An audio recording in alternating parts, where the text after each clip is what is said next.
नमस्कार। यदि हमको पूरा जीवन स्वस्थ रहना हो, सब कुछ पोषक द्रव्य हमको चाहिए हो और इसके लिए केवल दो व्यंजनों की पसंदगी करनी हो, यानी कि केवल और केवल हमारे पास दो ही व्यंजन हो, दो ही पास करने हो, तो ऐसे दो व्यंजन जो पूरे पोषक तत्वों से भरपूर है और हमको पूरा जीवन स्वस्थ रख सकते हैं, ऐसे दो व्यंजन है दाल और चावल। तो इसमें से इस वीडियो में हम दाल के बारे में महत्वपूर्ण जानकारी देखेंगे जो आयुर्वेद के ग्रंथों में वर्णित है। तो चलिए देखते हैं सर्वप्रथम दाल के कितने प्रकार होते हैं।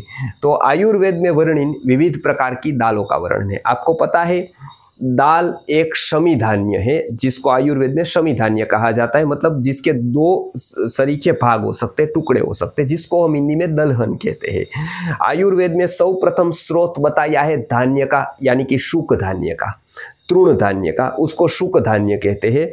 और दूसरा जो वर्ग बताया है शिंबी, यानी कि शिंग होती है और उसके अंदर से निकलते हैं, और दूसरा ऐसा है कि दो टुकड़े हो सकते हैं उसके, तो इसको कहते हैं शिंबी धान्य।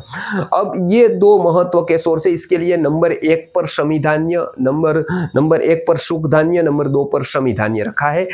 यानी कि प्रथम पर है वो धान्य यानी कि मुख्य स्रोत, और दूसरा भी मुख्य स्रोत यानी शमी धान्य। तो ये कितने प्रकार की है दाल?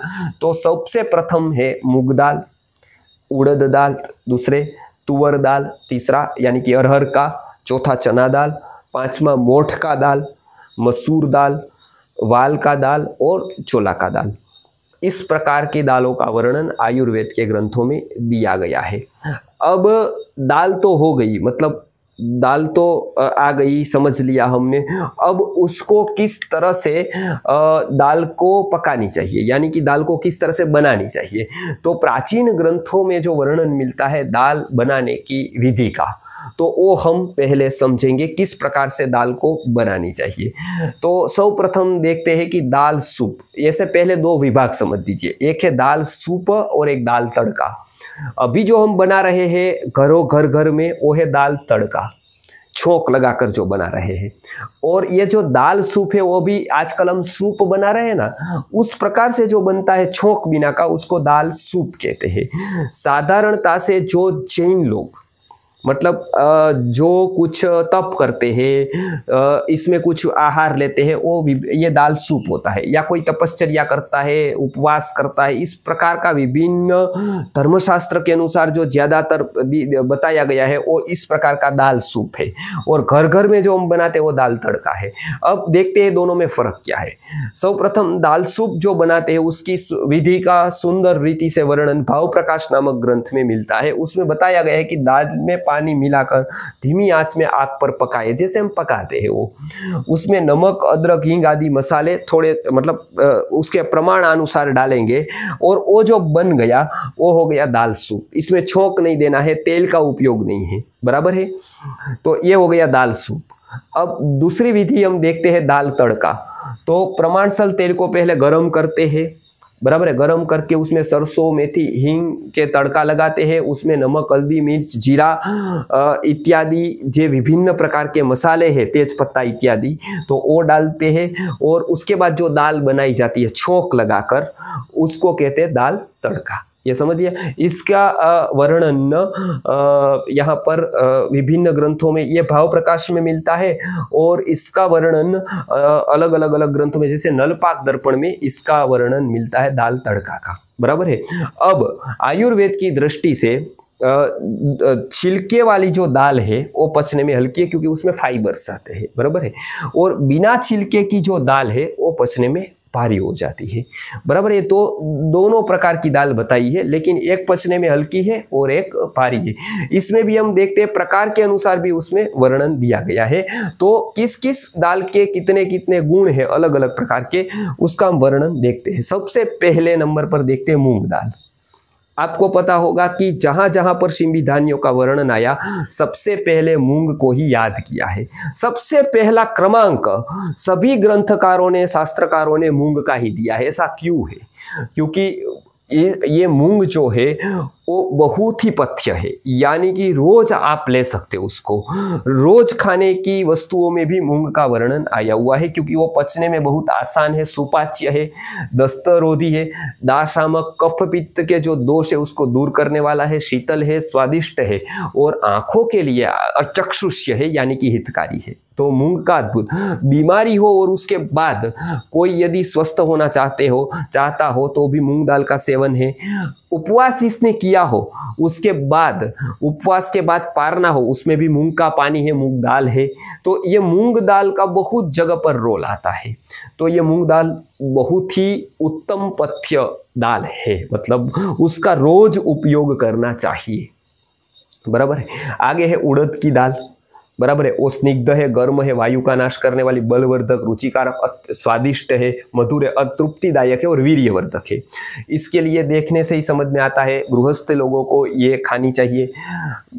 जो प्रेगनेंसी प्लानिंग कर रहे हैं, जिसको शुक्र धातु का वर्धन करना है, रज का, उसको उड़द की दाल खानी चाहिए। इसके प्रयोग भी हम बताते हैं। हाँ, एक इसमें माइनस ये है कि ये पचने में भारी है, एक बात। दूसरा क्या है, ये बुद्धि को थोड़ी कम करती है, मतलब विद्यार्थियों को कम खानी चाहिए या नियत उपयोग इसका नहीं करना चाहिए। ठंड की ऋतु है तब खाली ओके, लेकिन इसका सभी ऋतुओं में और रोज इसका उपयोग नहीं करना चाहिए। उड़द की दाल के बारे में देखा हमने।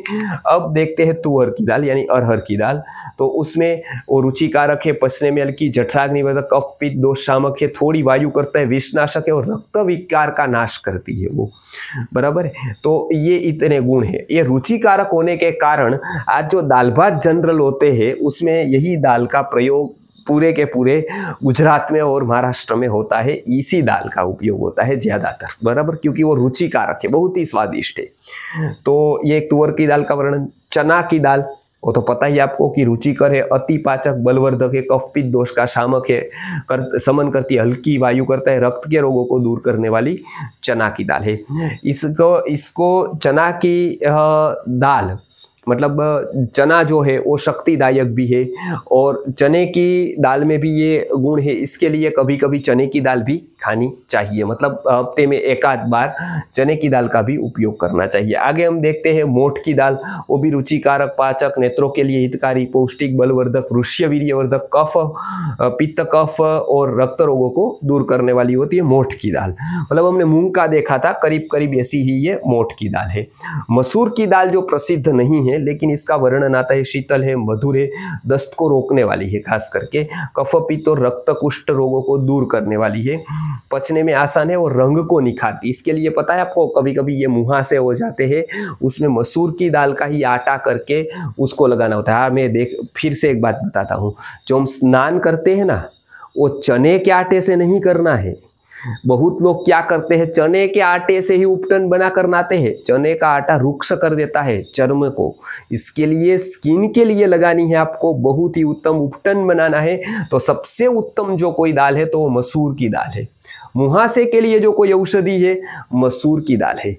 तो ये रक्त प्रसादन के लिए भी बहुत अच्छी है और रक्त के दोषों को दूर करने वाली, और खास करके गुण इन्होंने लिखा है, रंग को निखारने वाली है, सौंदर्य को बढ़ाने वाली है। तो इसके लिए मसूर की दाल का प्रयोग करना चाहिए। अभी हमारे यहाँ बहुत ही कम हो गया है मसूर की दाल का प्रयोग, लेकिन बहुत सारे गुण ये मसूर की दाल में देखने को मिलते हैं। खास करके उपटन वगैरह बनता है, लेप बनता है, फेस लेप बनता है, तो ये इससे बनाना चाहिए। ये बहुत ही उत्तम गुण वाली है। आगे हम देखते हैं कि वाल की दाल, यानी कि वाल की दाल वातनाशक है, गर्म है, दाहकारक है, पचने में भारी है, रक्तपित्त, मूत्र, स्तन्य उत्पन्न करने वाली है, कफ, वीर्यवर्धक है और दस्त लाने वाली है। वाल की दाल यदि खाते हैं आप तो कभी कभी ही खानी चाहिए, पहला, बराबर है। दूसरा क्या है, जो रोगी है, बराबर है, उसको नहीं खानी चाहिए ये, क्योंकि पचने में बहुत ही भारी है, बराबर है, तो ये नहीं खानी चाहिए। तो बहुत ही सोच समझकर वाल की दाल का प्रयोग करना चाहिए और महीने 2-3 महीने में एक ही बार करना चाहिए, बार बार ये नहीं खानी चाहिए, बराबर है। ये वाल की दाल। चोला की दाल बहुत स्वादिष्ट है, रुक्ष है, मल को रोकने वाली है, पचने में कठोर है यानी विष्टम्भी है, कषैली है, रुचिकर और भूख बढ़ाने वाली है, स्तन्य उत्पन्न करने वाली है। तो ये चोला की दाल भी कभी कभी ले सकते हैं। तो ये दाल का कभी कभी उपयोग करना चाहिए। अभी हम आगे देखते हैं कि कैसी दाल भूनकर भी नहीं खानी चाहिए, यानी कि किस तरह की दाल नहीं खानी चाहिए। तो अभी हम कैसी दाल खाते हैं जिससे फायदे से ज़्यादा हानि होती है। तो सबसे प्रथम ओवन में रखी हुई, तो ओवन में जो रखते हैं उससे विपरीत अग्नि संयोग होता है, वो अग्नि ही दूषित होती है, गलत तरीके से उसको गर्म किया जाता है, तो उसके कारण क्या होता है, व्यक्ति के बल को हरने वाली हो जाती है वो, बराबर है। पहली ओवन में रखी हुई। दूसरा है फ्रीज में रखी हुई। अब फ्रीज में रखते हैं तो साधारण सी बात है, अधिक ठंडी हो जाती है, जबकि आहार का पचन उसकी गर्मी पर, उसकी उष्णता पर आधार रखता है, वो बहुत ही ठंडी हो गई। हमने तापमान बिल्कुल स्लो कर दिया तो इसके लिए क्या हो गई, वो पचने में भारी हो गई और वात को बढ़ाने वाली हो गई। पचने में अति भारी होगी तो गैस करेगी वो, और वायु मतलब वो भारी भी हो जाएगी पचने में तो कॉन्स्टिपेशन करेगी। तो फ्रीज में रखी हुई दाल भूनकर भी नहीं खानी चाहिए। जितना उपयोग हुआ कर लो, बाकी का कुत्ते को और पशुओं को दे देनी चाहिए।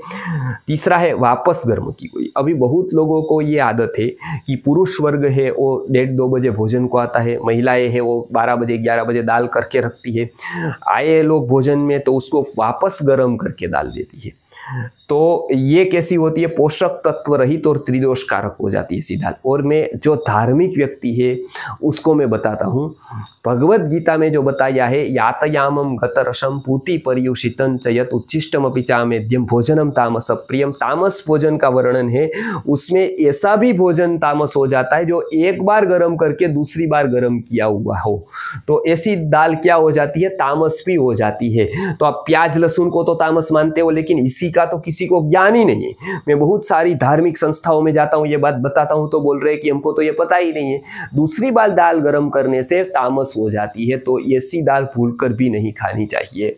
फिर अर्धपक्व दाल, वो भी नहीं खानी चाहिए, और मिश्रित दाल भी नहीं खानी चाहिए, वो पाचन में अवरोध उत्पन्न करने वाली होती है। तो अर्धपक्व क्या, मतलब पकी न पकी आपने तुरंत ले ली, अर्धपक्व है, पकी नहीं है बराबर, तो ऐसी दाल नहीं खानी चाहिए, पचने में बहुत भारी हो जाएगी। मिश्रित, एक लघु एक गुरु, जैसे मूंग की दाल और उड़द की साथ आपने साथ में पकाई, वाल और मूंग को साथ में पकाया, बराबर, इस प्रकार के दो ऐसी दाल को इकट्ठा किया जो एक अति लघु है और एक गुरु है, तो क्या हो जाएगा, वो दोनों को पचने में बहुत ही तकलीफ होगी। तो इसके लिए ऐसी दो दाल को भूलकर भी इकट्ठा नहीं करना है। कोई नेचुरोपैथी के वीडियो सुनकर कि भाई सब प्रकार के पत्ते एकत्रित करो, सब प्रकार की दाल एकत्रित करो, जो आया जहां पर आया वो सब एकत्रित करो, ऐसा नहीं करना है। हम कपड़े भी मैचिंग करके पहनते, ऐसा नहीं है कि हर एक रंग वाले कपड़े पहने। तो इस तरह से कपड़े हमको, हमारा कोई कलर कॉम्बिनेशन होता है उस तरह से पहनते हैं। इस तरह से पाचन में भी कॉम्बिनेशन है लघु गुरु का, उसको ध्यान में रखते ही एक दूसरे को मिलाना चाहिए। इसी के साथ किसी का मिला दिया, किसी को किसी के साथ मिला दिया, ऐसा नहीं करना है। तो इस प्रकार से ऐसी दालें भूलकर भी नहीं खानी चाहिए, नहीं तो ऐसी दाल भी रोग का कारण बन जाती है। अंत में जब हम दाल ढोकली करते हैं, एक व्यंजन आता है यहाँ पर, तब क्या करते हैं, दोपहर में बची हुई दाल की ही दाल ढोकली करते हैं, वो गुरु हो जाती है, पचने में भारी हो जाती है। दाल ढोकली करिए, लेकिन गरम दाल तभी ताजी बनाए और उसके बाद वो दाल ढोकली करे तो अच्छा रहेगा। तो इस प्रकार की दाल एक बार जो गर्म हो गई उसको दूसरी बार गर्म नहीं करनी है। अर्धपक्व और मिश्रित दाल का उपयोग नहीं करना है। ऐसे बहुत सारी प्रकार की जो दाल दूषित हो जाती है तो वो दाल हमको नुकसान करती है। आगे हम देखते हैं कि इस तरह के जो वीडियोज है, जैसे कि हमने जो अभी दाल के बारे में देखा, ऐसा हमारा आहार के ऊपर की पूरी सीरीज है, उसको आप शास्त्रोक्त आयुर्वेदा चैनल पर देख सकते हैं। और खास करके जिसको आयुर्वेद सीखना है, आहार का वर्ग तो एक ही, लेकिन जिसको आयुर्वेद सीखना है उसके लिए हमने मिनी BAMS करके एक पूरी की पूरी सीरीज चलाई है। तो ऐसे महत्वपूर्ण वीडियो बहुत ही आसान भाषा में और शास्त्रों में जो दिया है ओरिजिनल ज्ञान, वो हम आप तक पहुंचाने का प्रयत्न करते हैं। वो पूरी की पूरी चैनल आप वहां पर शास्त्रोक्त आयुर्वेदा पर जाकर पूरा लिस्ट देख सकते हैं कि इस किस प्रकार के वीडियो उसमें है। और खास करके दूसरे भी बहुत सारे हमने अलग अलग जगह सेशन लिए हैं, बहुत सारे वीडियोस आचार्य मेहुल भाई चैनल पर भी है, उसको भी आप देख सकते हैं और वहां से भी आप ज्ञान प्राप्त कर सकते हैं। इतना कहकर आज का सेशन हम समाप्त करते हैं।